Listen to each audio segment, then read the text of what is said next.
turabashimiye nanone mwebwe mukomeza kudukurikira ku muyoboro wa Ejo Heza Show.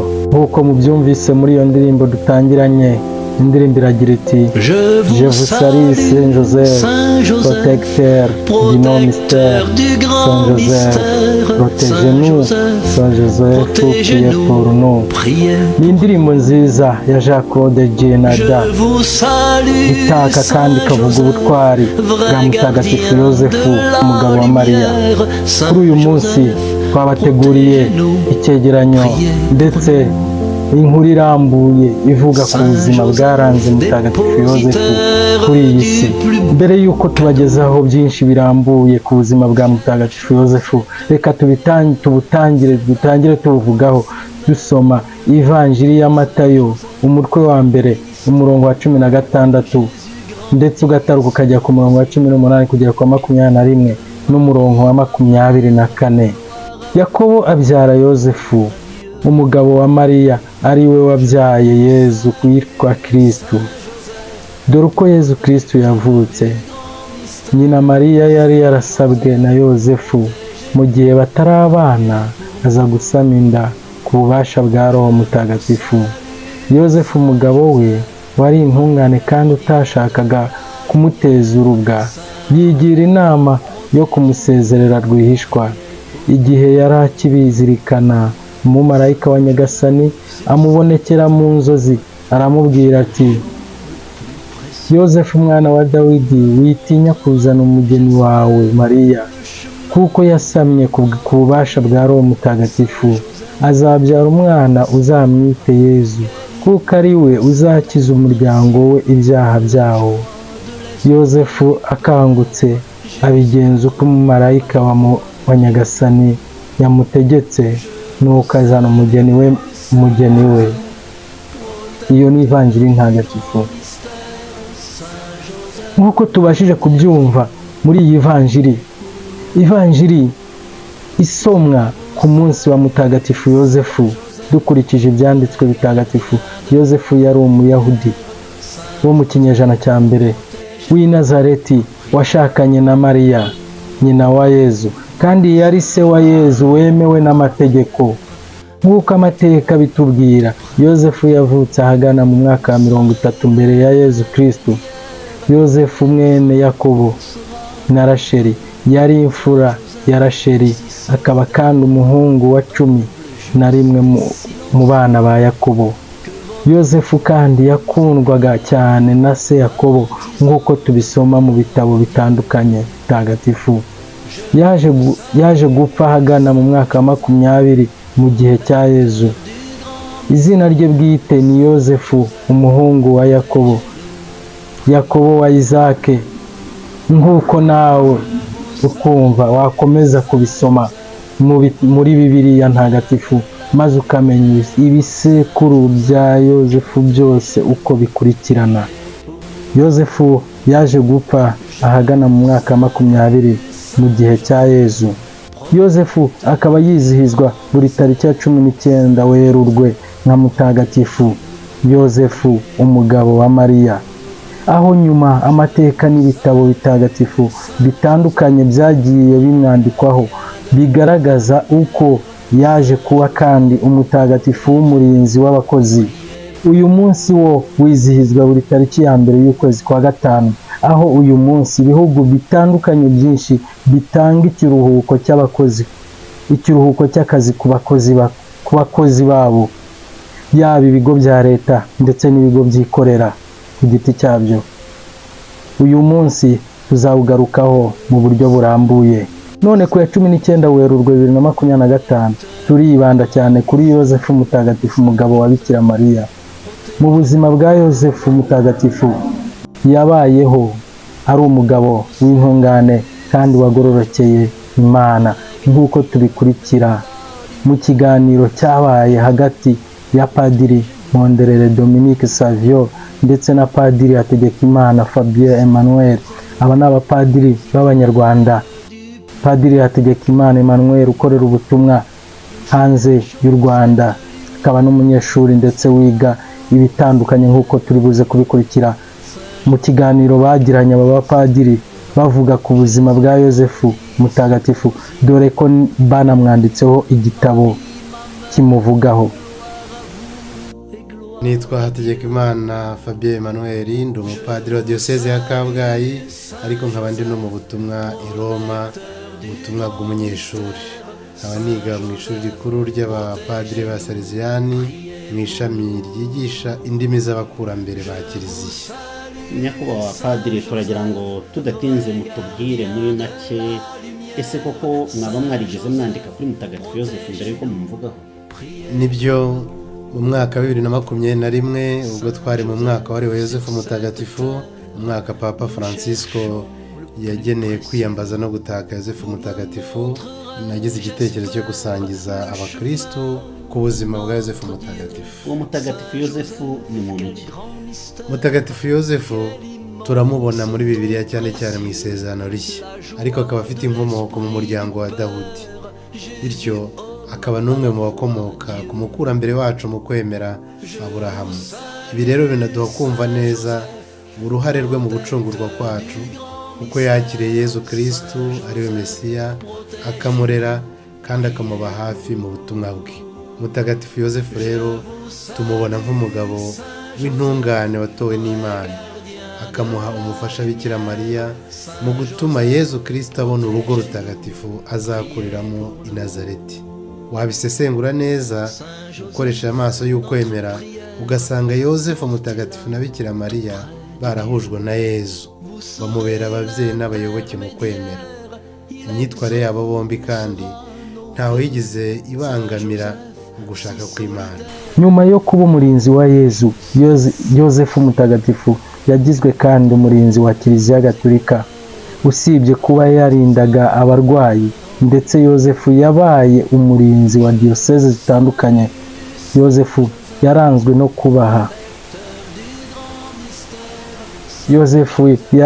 kubaha byihariye, biterwa n'umutima uzira inenge kandi utanduye yagiraga. Mu kiganiro cy'aba bapadiri bakomeje kutubwira ubuzima bwa Yozefu Mutagatifu.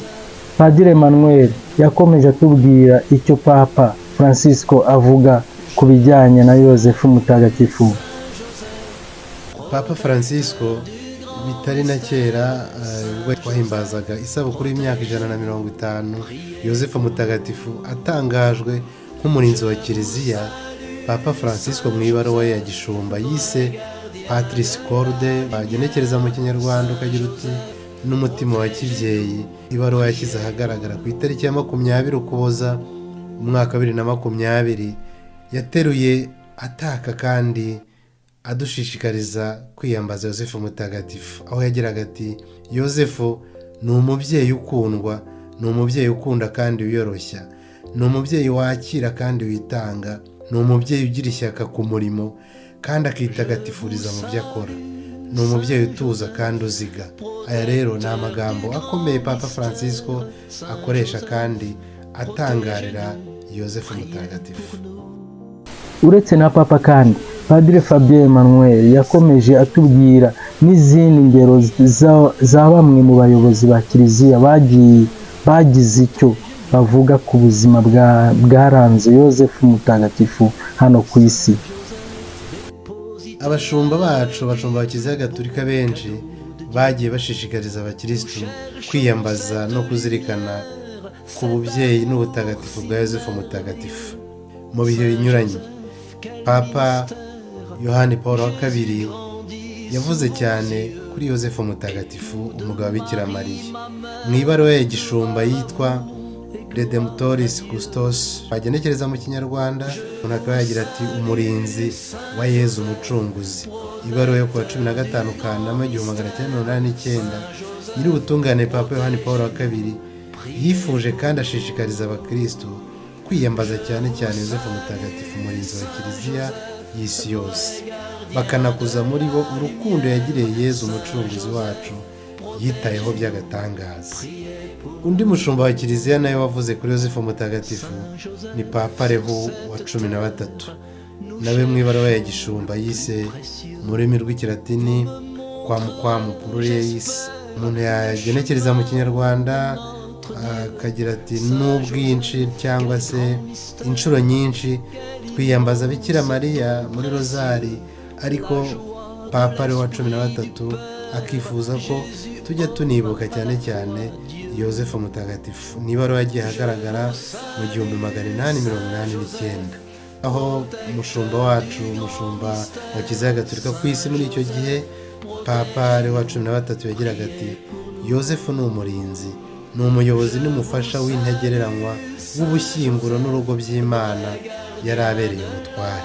Papa agasoza atanga icyifuzo ko Yosefu Mutagatifu yabera bose umwarimu wihariye mu butumwa bwa Kristo bwo gukiza abantu, ari nabwo buri wese ahamagarirwa muri Kiliziya. Akagira ati ku bashakanye, ku babyeyi, ku batunzwe n'umurimo w'amaboko yabo, ku babereyeho gusenga no gusabira abandi, ndetse no kubahamagarirwa ubutumwa muri Kiliziya ndetse muri sosiyete, twese dukwiye kwiga no kwigira kuri Yosefu Mutagatifu. Padiri yasabye abakristo gukomeza kwiyambaza Mutagatifu Yosefu kubera ko yari umutagatifu umunyabitangaza, nk'uko byagiye bigaragazwa ndetse mu bitabo bitandukanye, aho yigeze ndetse no kugirwa ngo kwitwa umunyenzozi, aho yasobanuriye umwami akamusobanurira inzozi ze. Aha yaje kubazwa impamvu yumva Yosefu yakiyambazwa nk'umwe mu batagatifu ba Kiliziya, asubiza muri aya magambo: urakoze cyane kubw'ubuhamya uri gutanga ukurikije koko n'ibyo ndetse muri no kwiga. Ndagira ngo unsobanurire impamvu muri Kiliziya Gatolika kwiyambaza Yosefu Mutagatifu. Murakoze. Abakristo Gatolika dufite akamenyero keza ko kwiyambaza Yosefu Mutagatifu by'umwihariko, ariko se twagira tuti ni ubuhe buzima bwe bw'umwihariko hano munsi, n'ahe mateka y'ibanze yagize? Twahera hese tumuvuga ko akenshi nta naho tubona we ubwe yanditse, nta naho tubona yigisha. Biragoye rero kumuvuga kuko ntaho tumubona ubwe yigisha cyangwa yivuga, ariko twahera ku byo tubona mu byanditswe bitagatifu, tukanarebera ku wamukomotseho ari we Yezu Kristo, bityo tukabasha kuvumbura uwo ari we. Yosefu Mutagatifu ni muntu ki? Umunyarwanda yagize ati imfura na se barangana, cyangwa se bakwitegereza umwana bati ni uwa se cyangwa se ni uwa nyina, bashaka kugereranya uburere afite n'imibereho y'ababyeyi be. Abanditsi b'ivanjiri nabo bagize bike bavuga kuri Yosefu, badutekerereza ubutumwa yahawe n'uburyo yabwakiriye. Iyo dusomye uburyo n'uko yareze Yosefu Mutagatifu, n'uko yitaga ku rugo rwe, n'uko yabaniye umugore we, duhamya ko Yosefu Mutagatifu yabaye umugabo w'isengesho kandi wemeye kuyoborwa na Roho Mutagatifu, bityo yumva neza icyo Imana yamushakagaho. Twarebera kuri Yezu Kristo yareze, tugashobora kumva neza ibyerekeye Yosefu ndetse n'umufasha we Bikira Mariya. Amashusho menshi yubahwa ya Mutagatifu Yosefu yemejwe n'urwego rwa Kiliziya kandi rwemeza ko ashobora kwimikwa ahashoboka, cyane nk'aho ngaho aho Kiliziya zitandukanye ndetse na diyoseze zitandukanye cya paruwasi zagiye zimwiyambaza. Ahangaha bashobora kwimika ishusho yemejwe, imwe mu mashusho yemejwe nk'ishusho yo gukoresha Mutagatifu Yosefu.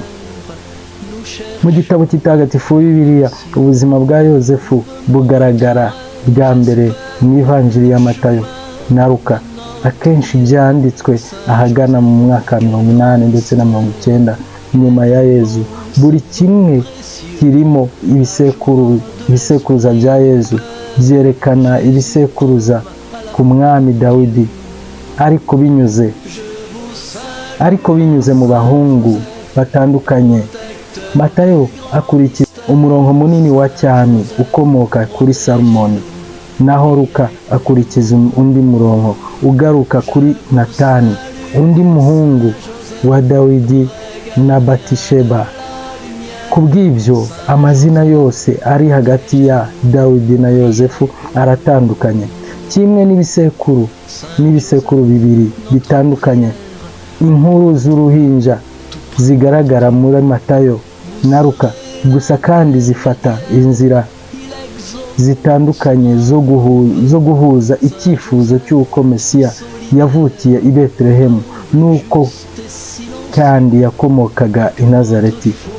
Muri Matayo, Yozefu yumvira icyerekezo cy'umumarayika cyo gushakana na Mariya. Nyuma y'ivuka rya Yezu i Betelehemu, Yozefu abwirwa n'umumarayika mu nzozi kujyana umuryango muri Egiputa kugira ngo bahunge ubwicanyi bwakorewe abana ba Betelehemu bwateguwe na Herode, umutware w'intara y'Abaroma ya Yudeya. Herode amaze gupfa, umumarayika abwira Yozefu gutaha, ariko kugira ngo yirinde umuhungu wa Herode, ajyana umugore we n'umwana i Nazareti i Galileya arahatura. Gusoza ikiganiro cyacu, reka dufate uyu mwanya kugira ngo dutege amatwi nanone Padiri, aha twibutsa byinshi twafata nk'umurage ndetse twakigira ku buzima bwa Yozefu Mutagatifu, umugabo w'intungane wabayeho agororokera Imana. Umurage yadusigiye ni muremure kandi ni munini cyane cyane turebye mu ntangiriro z'ubuzima bwe. Yadusigiye umurage wo guhesha ishema umuryango wacu, yaba ari uwo dukomokamo ndetse n'uwo twashatsemo, buri wese mu muhamagaro we, umuhamagaro wo kubaka urugo n'umuhamagaro wo kwiha Imana. Undi murage yadusigiye ni ugutanga uburere buboneye ku bana, turebeye ku byo yakoreye Yezu Kristo. Undi murage twamufatiraho ni ugukunda umurimo no kwitagatifuriza ku byo dukora. Umurimo w'ububaji Yozefu Mutagatifu yakoraga n'uwo yakuragamo ibitunga umuryango we, akawukora atinuba kandi awutoza n'umwana we Yezu Kristo. Ikindi twamwigiraho ni ukwitagatifuriza ku umurimo w'amaboko yacu n'ubwenge byacu. Iyo umurimo ukozwe neza utagatifuza nyirawo, kandi bikagirira akamaro n'umuryango mugari, bikagirira akamaro Kiliziya ndetse n'igihugu. Twamwigiraho kandi gutuza no koroshya. Iyo urebye muri sosiyete ya none, hari indwara igenda itwototera, cyane gushaka kwerekana ibyo twakoze, gutangaza hose, rimwe na rimwe tugashyiramo no kwibeshyera. Kuri Yozefu Mutagatifu si uko bimeze. Yozefu Mutagatifu atunganya ibyo ashinzwe mu bwiyoroshye, agashimwa n'Imana ndetse na rubanda bungukira mu murimo we, nawe ibyishimo akabishyingura mu mutima. Twamwigiraho kandi kumvira Imana no gukora ugushaka kwayo, kabone n'iyo mu maso y'abantu, mu maso ya rubanda byaba ari igisebo. Yozefu Mutagatifu yemeye kuzana umugore we wari umaze gusama ku bwa Roho Mutagatifu, ntiyitaye kureba ibizavugwa na rubanda. Yahaye agaciro Bikira Mariya ndetse na Yezu wari mu nda ya nyina. Natwe duhamagarirwa guha icyubahiro ikiremwa muntu. Undi murage yadusigiye ni ukubaho koko mu gutuza. Yozefu Mutagatifu ni umugabo uzi gutsinda amarangamutima y'irari ry'umubiri, bityo akadutoza gukomera ku bumanzi ndetse no mu rugo rw'abashakanye, kutabangamira undi bitewe n'irari ry'umubiri. Ni umurage mwiza dukesha Yozefu Mutagatifu. Ubuzima bwa Yozefu Mutagatifu, buri wese nakibaza ko afite icyo asigaranye. Gusa nanone ntabwo twasoza tutabanje kumenya iherezo ry'ubuzima bwe hano kuri iyi si. Ese Yozefu Mutagatifu, ibitabo bitagatifu bitavugaho kenshi, ubuzima bwe bwaba bwarahereye he? Bwashoje bute? Reka dutege amatwi nanone umusasaridoti.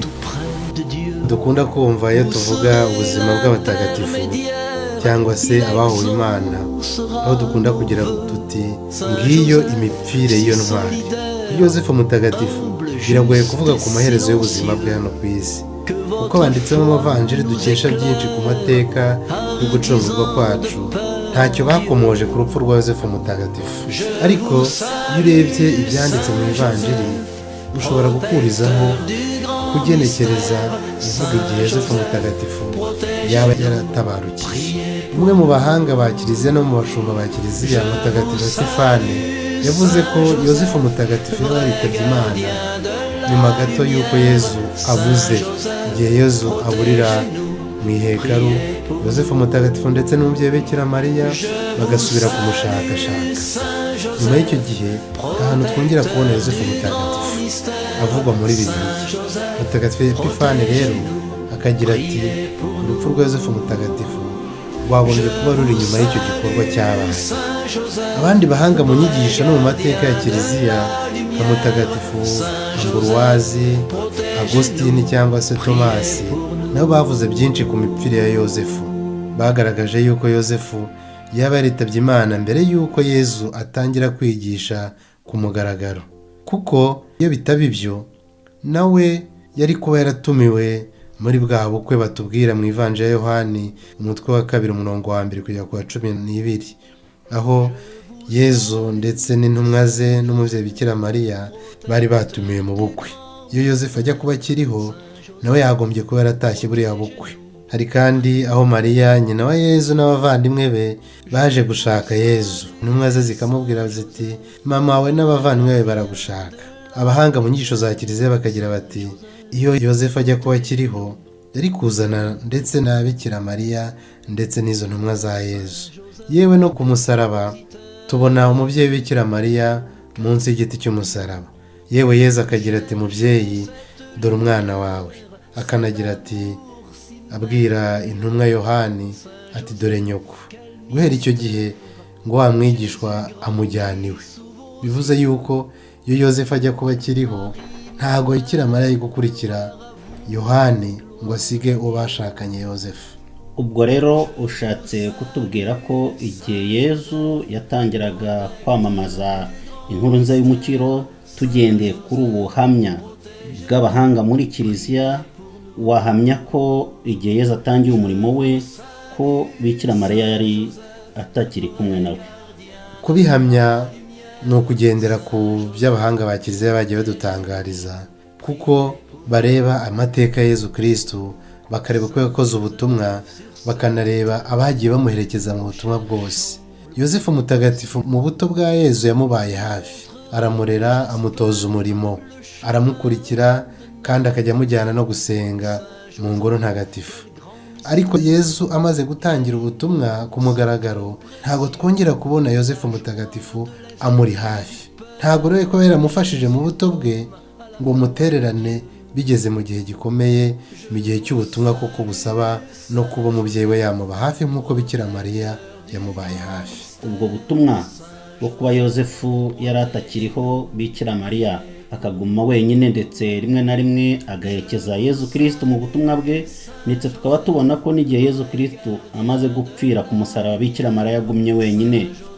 Ubwo buzima bwo kuba wenyine, Bikira Mariya wenyine, ntakiri kumwe na Yosefu, ntabwo akiri kumwe na Yezu Kristo, niki bwafasha cyane cyane ababyeyi batakibana n'abo bashakanye? Murakoze.